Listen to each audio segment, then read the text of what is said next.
Hello, I'm Mark Rylance, and I'd like to read you something that I wrote recently in support of all the good work that Stop the War is doing, and also in response to this marvelous call from the United Nations for a global ceasefire.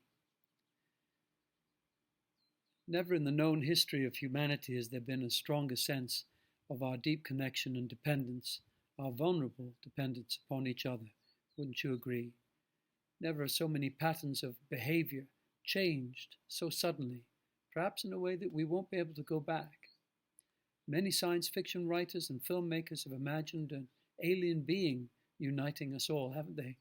Many religious teachers, too, have proposed a greater, profounder force of justice overwhelming our own will, our own sense of justice, and uniting us. But none have succeeded like this invisible, tiny, tiny virus in convincing us that there are forces greater than ourselves amongst us, and that we're actually much more alike than different. Still, though, the language of war persists. Our governments tell us we have a common enemy again and must fight a new war against this virus. We're promised weapons, a vaccine, but even after many years, no cure exists for Ebola, the Spanish flu, AIDS. No weapon exists to exterminate COVID-19, other perhaps than a change in our behavior with each other, and perhaps a change in our relationship with the environment in which we live, the earth which grows the food we eat, the water we drink, the air we breathe. Are these not more contributing factors to our vulnerability, our lack of security, our illness, and so tragically, our death? Perhaps in truth, our deadly habit of identifying an external enemy, something other than ourselves, and trying to exterminate that enemy with war. Perhaps this pattern of behavior needs to end.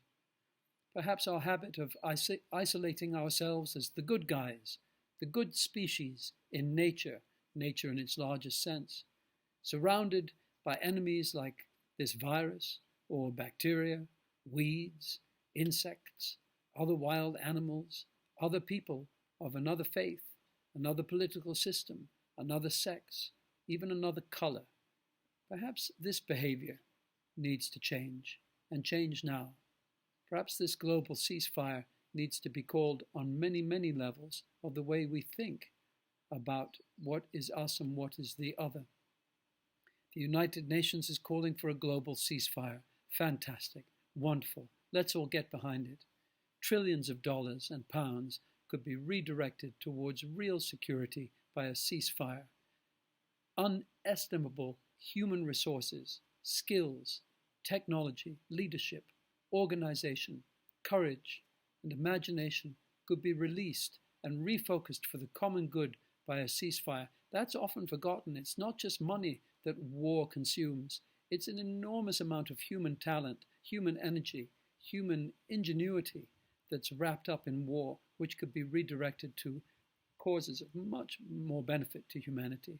Indescribable destruction, radiation, poisoning, unnecessary death and suffering, not only to human beings, but to all of nature, could be averted by a ceasefire. This is a wonderful call. Is there any reason not to support it? Is there any reason not to demand that our governments, the British government to start with, calls back the troops that are deployed elsewhere and puts them to work on something that would really benefit the security and the health and the well-being of our people? Perhaps rather than trying to remove something from our fish tank, we need to clean the tank itself. We need to change the water of the way we think. Let us stop the war, and let us stop it now. Please.